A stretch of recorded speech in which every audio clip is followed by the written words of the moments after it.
ఏ గంగా, నా నుండి నీ కుటుంబాన్ని నువ్వు కాపాడదలుచుకుంటే ఆ కాలచక్రం నా దగ్గరికి వచ్చే తీరాలి. అవి కానీ రాకపోతే నేను పక్క తీర్చుకునే కార్యక్రమాన్ని నీ భర్తతోనే మొదలు పెడతాను. నీ భర్త ప్రాణాలతో ఉండాలంటే నా దగ్గరకు ఆ కాలచక్రాలు తీసుకొచ్చి ఇవ్వాలి.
తప్పించుకుని వెళ్ళావా? వెళ్ళావు. నువ్వు ఎన్నిసార్లు తప్పించుకున్నా నేను నిన్ను వదలను. నందిని ఇలా బెదిరించి వెళుతుంది. సమయానికి మాధవి ఇక్కడ లేకుండా వాళ్ళ అన్నింటికి వెళ్ళిపోయింది. మావయ్య కూడా బయటికి వెళ్ళారు. ఇప్పుడు ఏం చేయాలో అర్థం కావట్లేదు. గంగా, గంగా, గంగా, తలుపు తెరువు గంగా. గంగా,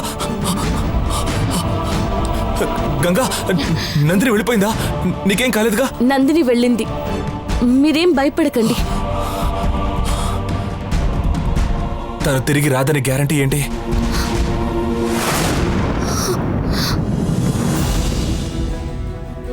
మాయాపాము పోయింది. నందిని బంగ్లాలోకి వస్తానని చెప్పింది. ఈ టైంలో నందిని బంగ్లాలోకి వస్తే పెద్ద ప్రాబ్లం అవుతుంది. నందిని ఇక్కడికి రాకుండా ఎలాగైనా ఆపాలి.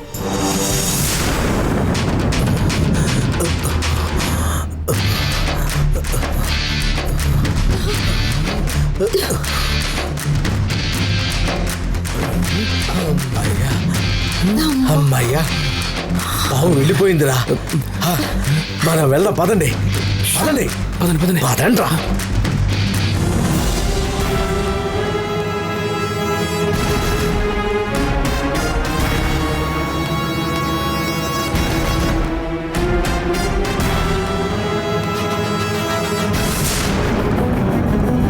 నందినికి భయపడుతూ ఎన్నాళ్ళు ఇలాగే ఉండగలం? ఈ సమస్య ఎప్పటికి ముగుస్తుందో? ఇంకా ఓర్పుగా ఉండడం వీలు కాదు. నందిని ఇంటికి రావడం, ఇబ్బంది పెట్టడం ఇదే చివరిసారి కావాలి. ఇక మీదట నందిని ఇటువైపు రాకూడదు. ఆ నందిని అంతం చేయడానికి ఏం చేయాలో అది వెంటనే చేసి తీరాలి. నందిని మీద భక్తున్న నేనే తనని చంపమని చెప్తున్నానని చూస్తున్నారా? ఎప్పుడైతే పగ తీర్చుకునే కోపాన్ని వదలకుండా మన కుటుంబాన్ని నాశనం చేయాలన్న ఉద్దేశంతో నందిని ఉందో, ఇక నుంచి తన పట్ల పరితపించాల్సిన అవసరం నాకు లేదు. ఆ నందిని ఈ భూమి మీద ఉంచలేకూడదు.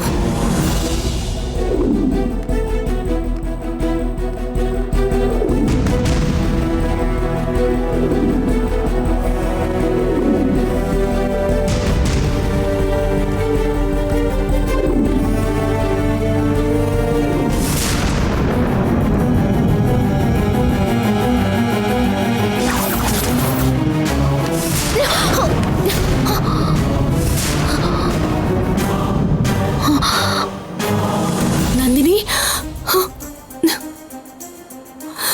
ఏమిటిది?